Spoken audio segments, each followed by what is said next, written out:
ओम नमः शिवाय। हर हर महादेव। भक्तजनों, आप सभी को नाग पंचमी की हार्दिक शुभकामनाएं। आज हम श्रवण करेंगे नाग पंचमी व्रत कथा। तो प्रेम से बोलेंगे नाग देवता की जय। प्राचीन काल में एक सेठ जी के 7 पुत्र थे। सातों के विवाह हो चुके थे। सबसे छोटे पुत्र की पत्नी श्रेष्ठ चरित्र की विदुषी और सुशील थी, परंतु उसके भाई नहीं था। एक दिन बड़ी बहू ने घर लीपने को पीली मिट्टी लाने के लिए सभी बहुओं को साथ चलने को कहा, तो सभी धलिया और खुरपी लेकर मिट्टी खोदने लगी। तभी वहां एक सर्प निकला, जिसे बड़ी बहू खुरपी से मारने लगी। यह देखकर छोटी बहू ने उसे रोकते हुए कहा, मत मारो इसे, यह बेचारा निरपराध है। यह सुनकर बड़ी बहू ने उसे नहीं मारा। तब सर्प एक और जा बैठा। तब छोटी बहू ने उससे कहा, हम अभी लौट कर आते हैं, तुम यहाँ से मत जाना। यह कहकर वह सबके साथ मिट्टी लेकर घर चली गई और वहां कामकाज में फंसकर सर्प से जो वादा किया उसे भूल गई। उसके पश्चात उसे दूसरे दिन वह बात याद आई, तो सबको साथ लेकर वहां पहुंची और सर्प को उस स्थान पर बैठा देखकर बोली, सर्प भैया नमस्कार। सर्प ने कहा, तू भैया कह चुकी है, इसलिए तुझे छोड़ देता हूँ, नहीं तो झूठी बात कहने के कारण तुझे अभी डस लेता। वह बोली, भैया मुझसे भूल हो गई, उसकी क्षमा मांगती हूँ। तब सर्प बोला, अच्छा तू आज से मेरी बहन हुई और मैं तेरा भाई, तुझे जो मांगना है मांग ले। वह बोली, भैया मेरा कोई नहीं है, अच्छा हुआ तू मेरा भाई बन गया। कुछ दिन व्यतीत होने पर वह सर्प मनुष्य का रूप रखकर उसके घर आया और बोला कि मेरी बहन को भेज दो। सबने कहा कि इसके तो कोई भाई नहीं है। तो वह बोला, मैं दूर के रिश्ते में इसका भाई हूँ, बचपन में ही चला गया था। उसके विश्वास दिलाने पर घर के लोगों ने छोटी को उसके साथ भेज दिया। उसने मार्ग में बताया कि मैं वही सर्प हूँ, इसलिए तू डरना नहीं और जहाँ चलने में कठिनाई हो वह मेरी पूंछ पकड़ लेना।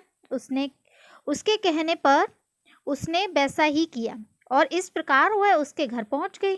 वहां के धन ऐश्वर्य को देखकर चकित हो गई।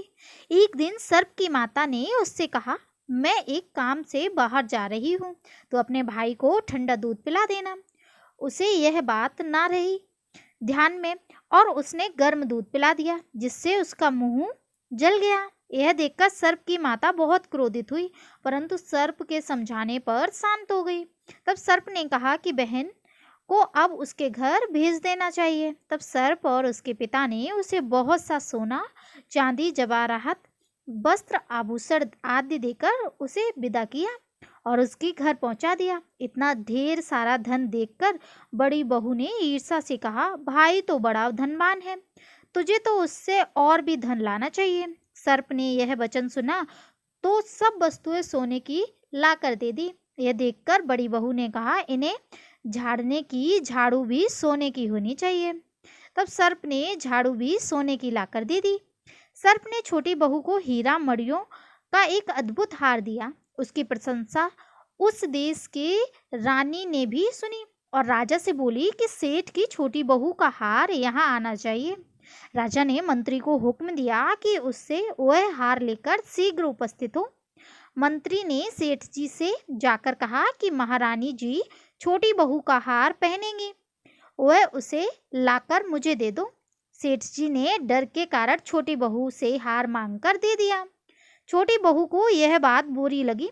उसने अपने सर्प भाई को याद किया और आने पर प्रार्थना की, भैया रानी ने हार छीन लिया है, तुम कुछ ऐसा करो जब वह हार उसके गले में रहे तब तक के लिए सर्प बन जाए और जब वह मुझे लौटा दे तब हीरों और मणियों का हो जाए। सर्प ने वैसा ही किया। जैसे ही रानी ने हार पहना वैसे ही वह सर्प बन गया। यह देख रानी चीख पड़ी और रोने लगी। यह देखकर राजा ने सेठ के पास खबर भेजी कि छोटी बहू को तुरंत भेजो। सेठ जी डर गए कि राजा न जाने क्या करेगा। वे स्वयं छोटी बहू को साथ लेकर उपस्थित हुए। राजा ने छोटी बहू से पूछा, तुझे क्या जादू किया है, मैं तुझे दंड दूंगा। छोटी बहू बोली, राजन मुझे क्षमा करें, यह हार ही ऐसा है कि मेरे गले में हीरो और मणियों का रहता है और दूसरे के गले में सर्प बन जाता है। यह सुनकर राजा ने वह सर्प बना हार उसे देकर कहा, अभी पहन कर दिखाओ। छोटी बहू ने जैसे ही उसे पहना वैसे ही हीरो मड़ियों का हो गया। यह देखकर राजा को उसकी बात का विश्वास हो गया और उसे प्रसन्न होकर उसे बहुत सी मुद्राएं भी पुरस्कार में दी।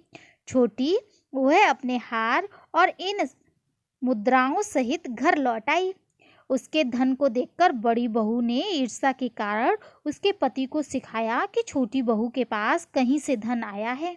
यह सुनकर उसके पति ने अपनी पत्नी को बुलाकर कहा, ठीक ठीक बता दे कि ये धन तुझे कौन देता है। तब वह सर्प को याद करने लगी। तभी उसी समय सर्प ने प्रकट होकर कहा, ये मेरी धर्म बहन के आचरण पर संदेह प्रकट करेगा तो मैं उसे खा लूँगा। यह सुनकर छोटी बहू का पति बहुत प्रसन्न हुआ और उससे ने सर्प देवता का बड़ा सत्कार किया। उसी दिन से नाग पंचमी का त्योहार मनाया जाता है और स्त्रियां सर्प को भाई मानकर उनकी पूजा करती हैं। भक्तजनों, इस प्रकार से अगर आप भी सर्प देवता को दूध पिलाते हैं, नाग पंचमी के दिन पूजा करते हैं, उनको अच्छे से पूजा पाठ करके और बिना खुदाई के, बिना जमीन खोदे पूजा पाठ करके दूध पिलाकर अगर श्रद्धा भाव से करते हैं तो नाग देवता आपकी सभी मनोकामना पूर्ण करते हैं। भगवान शिव और माता पार्वती भी स्वयं रक्षक होते हैं।